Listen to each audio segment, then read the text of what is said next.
Hi, everybody. Welcome to the Nicolas Comstock Show on this Monday.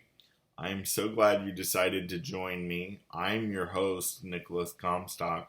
If this is your first time watching the Nicolas Comstock Show, thank you so much for joining us today. I am so glad that you're here. And if you have not subscribed yet, please do me a favor and subscribe to my channel. I would love to have you here as a part of the Nicolas Comstock show community every day. When you subscribe, make sure you hit the notification bell so that you can get notified every time I upload a new video, which is every day. Sometimes it's early, sometimes it's late. It's just depending on my crazy schedule on that particular day.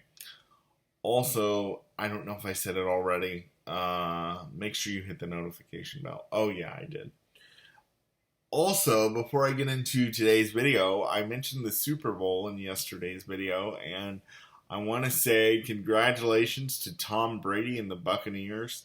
You guys really spanked the Chiefs yesterday. I did not watch the Super Bowl. I am not a sports fan by any means. But I did check the score throughout the night with my smart speaker, and 31-9 was the final score. If you DVR'd the Super Bowl and I just ruined it for you, I apologize. But 31-9 was the ending score, and congratulations, Tom Brady and the Buccaneers. All right, you guys. Today I'm going to talk about the church movement that I grew up in, known as the IFB movement. You say, Nick, what is the IFB movement? What does that stand for? It stands for Independent Fundamental Baptist. And throughout this video, throughout the continuation of it, I will refer to my movement as the IFB movement so I don't have to get my tongue twisted and say Independent Fundamental Baptist all the time. And today I'm going to explain why, in my opinion, the IFB movement gets a bad rap. And I'm going to explain it today. I don't have reasons written down or numbered as to what they are. I'm just going to give them off the top of my head, and I'm going to have a conversation with you. One of the very first reasons that I believe the IFB movement gets a bad rap is because there's a lot of churches that have covered up scandals, major sexual abuse scandals throughout the years. In fact, I'm not going to mention any churches, but within the last 2 years or so, maybe longer, there have been some pretty big scandals that have come out that took place throughout the years. And because the pastors were involved in the scandals themselves, or the youth pastors were involved, then the pastors took liberty and covered up for the youth pastor, the assistant pastor, or what have you. And instead of worrying about the victim, they took care of the offender before they took care of the offended, or they didn't take care of the offended at all. And I want to say to you pastors, and this goes for any pastor in any church, but particularly to the IFB because it's where I grew up and it's where it seems to be most prevalent. If you're in a church and somebody comes to you with a sexual abuse allegation and it's bad to where the police should be involved and you're more concerned about protecting your reputation, or what pastors like to cover it up and say is, well, we need to protect the reputation of Christ. Listen, if you protect the offender over the offended before anything is discovered, or you just blow the offender off, you are in no way, you are damaging the name of Christ before you in any way are protecting it. If you just, like several churches did, that have had scandals throughout the years. Just move people around. Just make them go to other churches so they can do the same thing that they did at your church.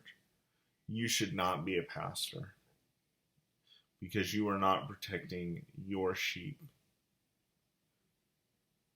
And that is just wrong. And there have been a lot of scandals over the years, even at the church that I went to. The last scandal that we had was in 2012. That was all over the news. The pastor fell, and it was just bad. And they say there was another scandal before I was even born, much less thought of in the 80s. And there are some that say that my church where I grew up covered it up. And we will all never know the truth until we get to heaven. But the fact is that IFB churches have a tendency to cover up scandal after scandal after scandal and sweep it under the rug because you want to protect your own name, and you cover it up and say that, well, we're protecting the name of Christ. Listen, covering up an abuser is not protecting the name of Christ. It is damaging the name of Christ. Alright, let's move on to the next reason because I don't want to keep this video too long. The next reason the IFB gets a bad rap is their stance on the Bible.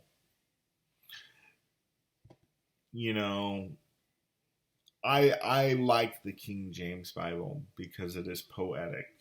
I like that. And it just flows right. It just sounds right to me. It's the one I grew up with. I don't get into all the Texas Receptus. I don't get into any of that. I just like that version of the Bible. But that doesn't mean that I'm afraid to go out and discover other versions that might be easier to understand.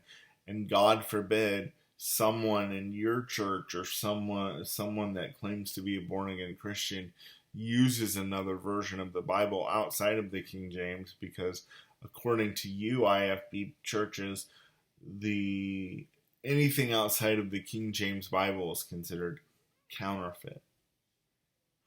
Can I ask you a question? We've got people on their way to hell. Does it really matter whether people get saved out of the NIV versus the KJV or the NASB versus the KJV? Does it really matter if a Christian gets more out of the NASB versus the KJV or the NIV versus the KJV? Now, I know a lot of you are going to say, well, the NIV is a really bad translation. I've heard that as well. But I'm just using that as an example. Does it really matter? No, in my opinion, it does not. Another reason IFB gets a bad rap, I believe, is because of your standards on music. God forbid another IFB church even doesn't believe with your standards on music, or another church believes that they should have a worship team versus a song leader who's getting up and saying, okay, open your songbooks to song 355. Listen, if you want to sing song 355 every other Sunday, that's totally up to you. If another church wants to have a worship team in a band, that's totally up to you. Nowadays, I really prefer a band. I really prefer a band because we get it on up in there. We get our praise on up in there, and we dance and we shout, and I enjoy it. Read Psalm 150 in your Bible, and try to get it as close to the passage of song. Try to get your music as close to the passage of Psalm 150 that you can. But don't criticize other churches because, God forbid, they like Southern gospel, or God forbid, they like contemporary music. You churches also like to say, oh, well, we'll never have Bill Gaither. Okay, well, why not? You sing Because He Lives. You sing The King is Coming. You sing He Touched Me. You sing Jesus, There's Something About That Name. Those are all Gaither songs. But yet you don't want to have the Gaithers because God forbid they have drums. Seriously? Um, you know, again, I bring it back to what does it really matter? Honestly. Same thing with pants on women. What does it really matter? I mean, let's be honest. Pants are harder to take off women than a skirt. But other than that, I don't really care. Some pants are more modest than skirts. But so yeah, this is why IFB, in my opinion, gets a bad rap because of these issues that I mentioned right here.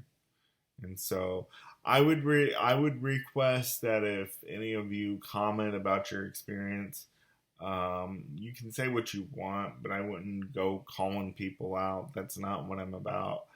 And you know, this is in my opinion as to why they get a bad rap. So let's do better, IFB churches. We can do better, and I know there are good ones out there.